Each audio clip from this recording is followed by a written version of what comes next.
déjà, premièrement, pourquoi est-ce qu'il est parti? Les circonstances de départ. Les circonstances de départ. Ah, Pasteur Rim, là, on va toucher des choses qui sont assez sensibles. Allons-y. Les circonstances de départ, écoutez, déjà, un homme commence à partir quand les reproches se répètent. Quand un homme vous fait des reproches de façon répétée à vous en tant que femme, sachez que l'homme a déjà commencé à partir.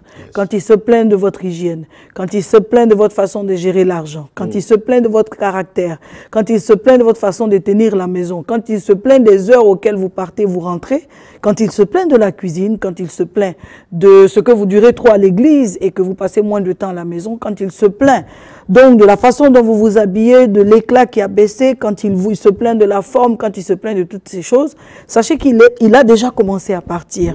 Bien des fois, on ne se rend pas compte. On se dit, il parle trop, il se plaint trop, il est trop exigeant. Mais dans chaque exigence se cache réellement la faiblesse d'un homme. Wow.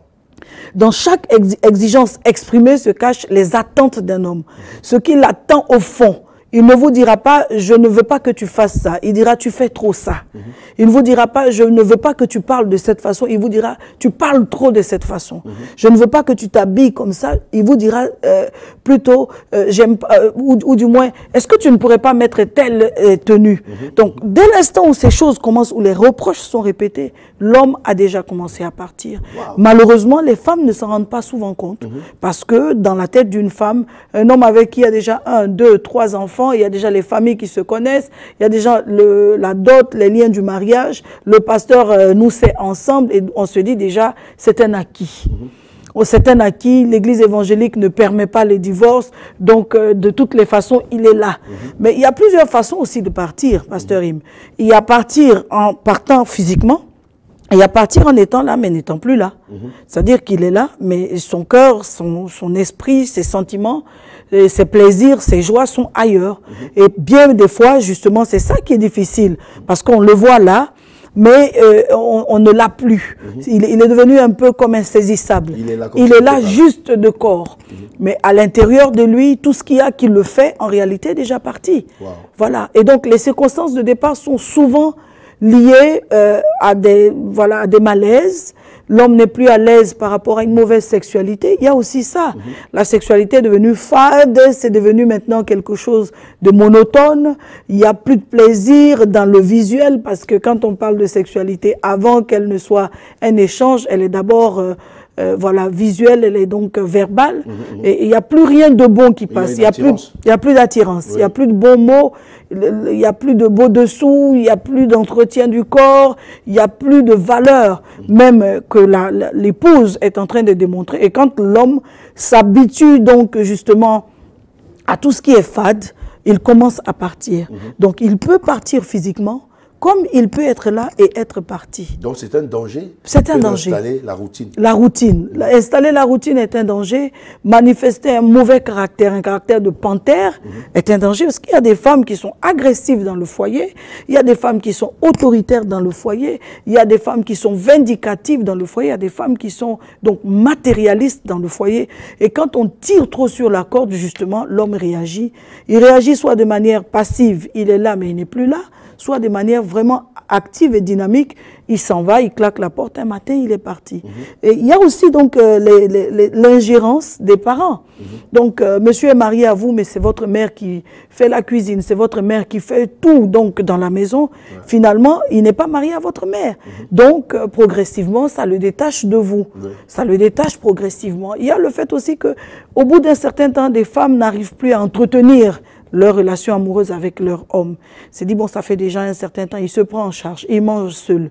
Il n'y a plus cette chaleur, on ne fait plus vivre. Donc, les circonstances de départ, c'est justement toutes ces choses-là. Il y a les chocs, il y a des déceptions, des choses qu'on découvre vis-à-vis d'un conjoint, à quoi on ne s'attendait pas. L'homme découvre une femme subitement dans un aspect de caractère qu'il n'avait pas pris en compte, il n'avait pas vu ça, il n'avait pas entrevu ça.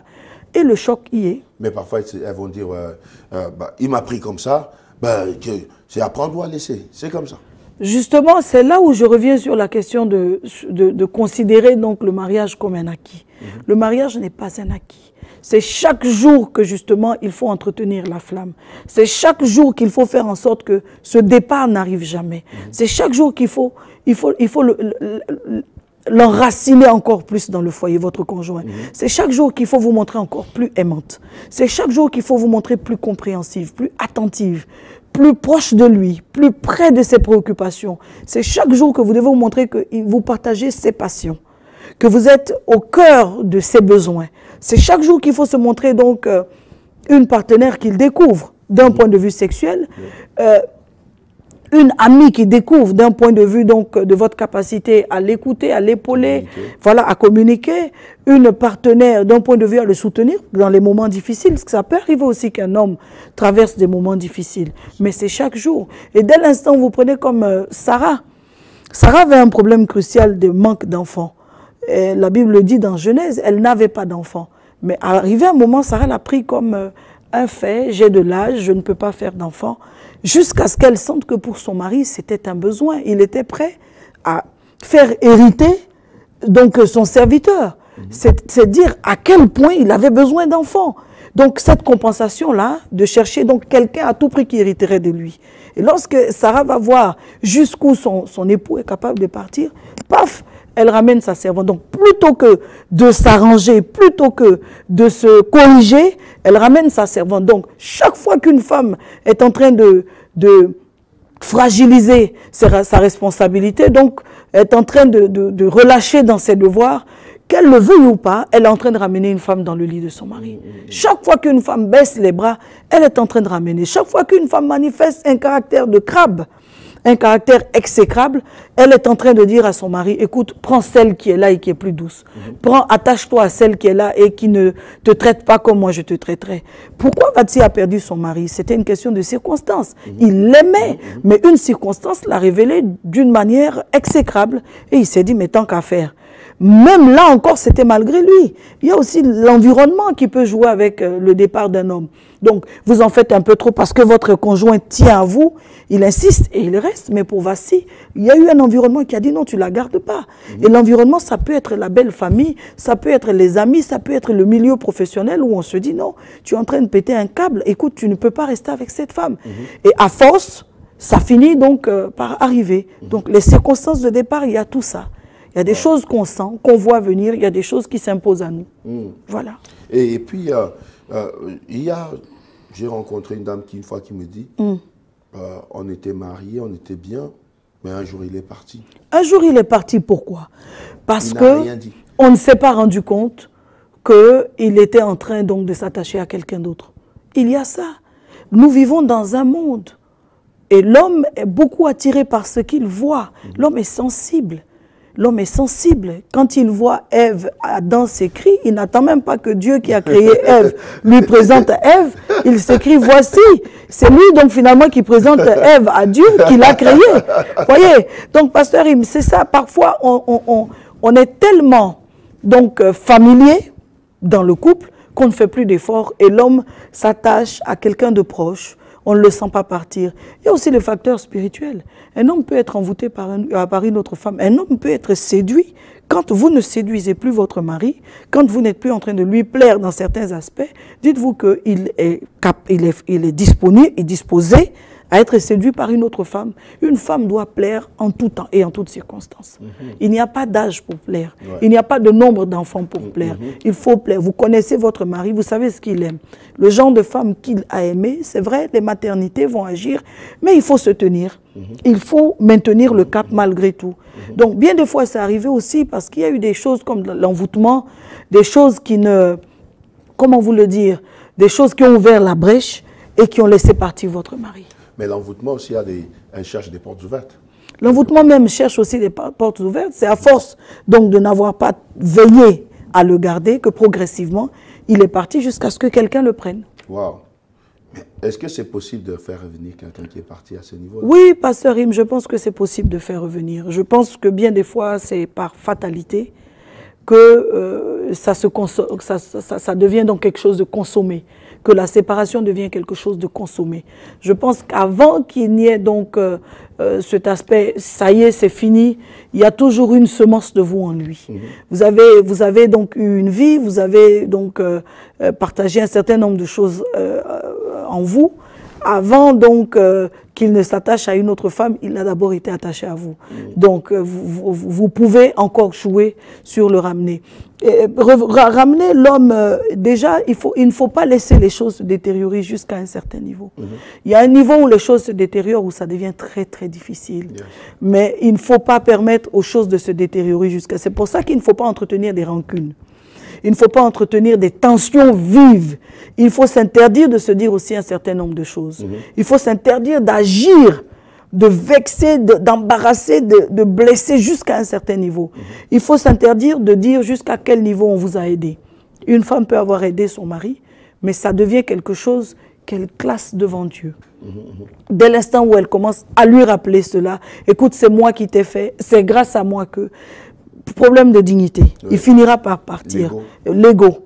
Donc, on peut rattraper beaucoup de choses dans des questions sensibles comme volonté de séparation, mais on rattrape ces choses-là en évitant que la situation ne se détériore jusqu'à un certain niveau. Donc, vous qui m'écoutez, évitez que la chose ne se détériore jusqu'à un certain niveau.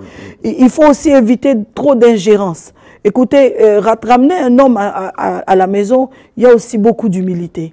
Beaucoup d'humilité de la femme. Parfois, les femmes sont orgueilleuses. Mais en fait, dites-moi, vous êtes orgueilleuse, pourquoi?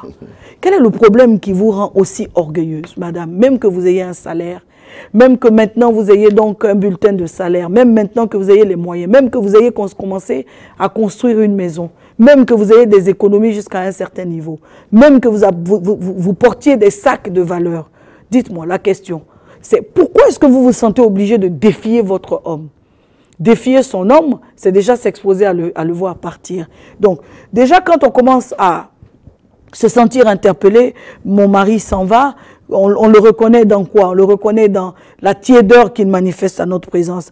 Le mari doit être toujours, il doit avoir les yeux qui brillent, il doit avoir un certain, il doit avoir, la gestuelle va avec, toujours les mains promptes, hein, comme tout à l'heure je regardais le président en train d'enlacer donc son épouse. Ce sont des gestes qui parlent. Il ne le fait pas exprès, mais ça montre qu'elle est là. C'est ça. C'est ça, c'est instinctif. Oui. Donc, les câlins, l'attention, le fait de rappeler plusieurs fois dans la journée des choses simples que l'homme veut faire pour lesquelles il vous appelle. Pas qu'il n'ait pas la décision, mais qu'il s'appuie sur vous. La femme ne doit pas le prendre comme oh, je le domine ou oh, j'ai la main sur lui. Non, pas du tout. Au contraire, elle doit comprendre que je suis là. Et elle doit cultiver ça pour que ça se renforce davantage. Donc, déjà, quand on sent que l'homme est en train de tiédir, il faut rebondir. Rebondir pour le ramener. Il faut vous ramener dans la scène. Ne vous éteignez pas, pas de rancune, pas de rancœur, pas de dispute qui dure.